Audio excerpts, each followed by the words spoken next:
I'm not from this area, so as I was driving into Harrisonburg today, that's what it looks like to me because I'm from Indiana. No, that's my picture I took, just kidding.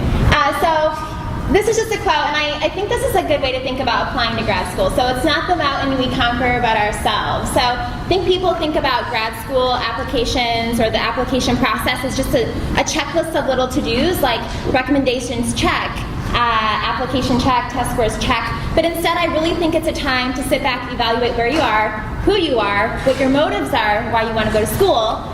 And if you don't know that, the rest of the application process becomes very daunting. So start thinking about that. Why do you want to go, just like she said, why do you want to go to school? So as you know, you go to school to build expertise. So depending on what you want to study, and this is a good place for me just to get a feel for who we have. So is anyone thinking about going to med school? Raise your hand. No, law school? A few? Business school? A few? And then just grad school, everything else. Everyone else, right? Okay. So we'll spend most of the time talking about the GRE then, and I'll quickly go over the other exams as well. But as you know, almost all of these programs require some type of advanced degree. And so another reason people go to grad school, obviously, boosts your earning power. So you would have made, let's say you finish your bachelor's here at JMU, your median weekly earnings, this is 2009, so I don't know if it's worse now, but it was $1,000 about per week. Just a master's degree alone can bring in over $200 more a week. So times that by, the year, that's a lot more money. And then obviously it goes up if you have your doctoral degree too. All right, so the factors of applying to grad school, we talked about it a little bit. So you're putting your application together, and you can really separate it into two different types of factors. So there's qualitative and there's quantitative. And if you remember, quantitative, that's the numbers that can explain who you are, right? And qualitative is everything else. So what are some of the qualitative factors schools are looking for? Qualitative.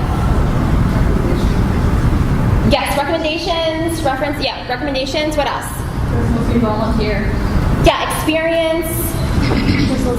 Personal statement. Right. Anything that's not a number that describes who you are, right? So experience, who you are, opportunities to communicate. So recommendations, essays, personal statements, interviews, that's who you are, right? There's another way we say this is who you are, and that is with some quantitative factors. So I heard one earlier. GPA. The GPA, absolutely. And the other one, which is why I'm here. Yeah, your test scores. All right. Which one of these factors, the quantitative, do you think schools, I'm not going to say all schools, but most schools weigh higher? GRE. Okay, raise your hand if you think it's the test scores. You think they weigh them higher? Raise your hand if you think it's the GPA. All right, we're about half and half. But I can tell you that most schools look at test scores a little bit higher. Now, it depends on the program, obviously, so don't quote me on that for everyone. But test scores a little bit higher than they do the GPA. And how long does it take for you to get your GPA? Not super seniors, but regular students, traditional.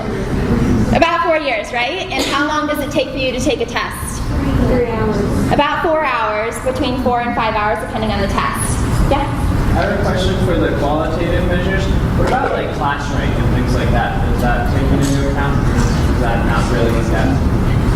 I don't think it's really looked at for, it's not really the same as high school where it's a big factor. No, they're going to look at your GPA, what you've done in school, the classes you've taken, and all that. So, Okay, thanks. yeah. So it takes you about, we said about 4 hours to take your test. So why in the world would schools, in some cases, put your test score that takes 4 hours above a GPA that takes 4 years to complete? I heard it, what? Standardized. Yeah, it's standardized, right? So a GPA here could be different than a GPA across the country, private versus public school, chemistry major versus, I don't know if there's like rec sports here, but like something like that, right? So it could just be different. And depending on the program you're going to, a lot of graduate programs have students applying to them from all different types of undergraduate majors. And so it's hard to take that number, the GPA, and use it against everyone. Now, of course, they take it into consideration, and it's still very important. I'm just trying to make you believe test scores are really, really important.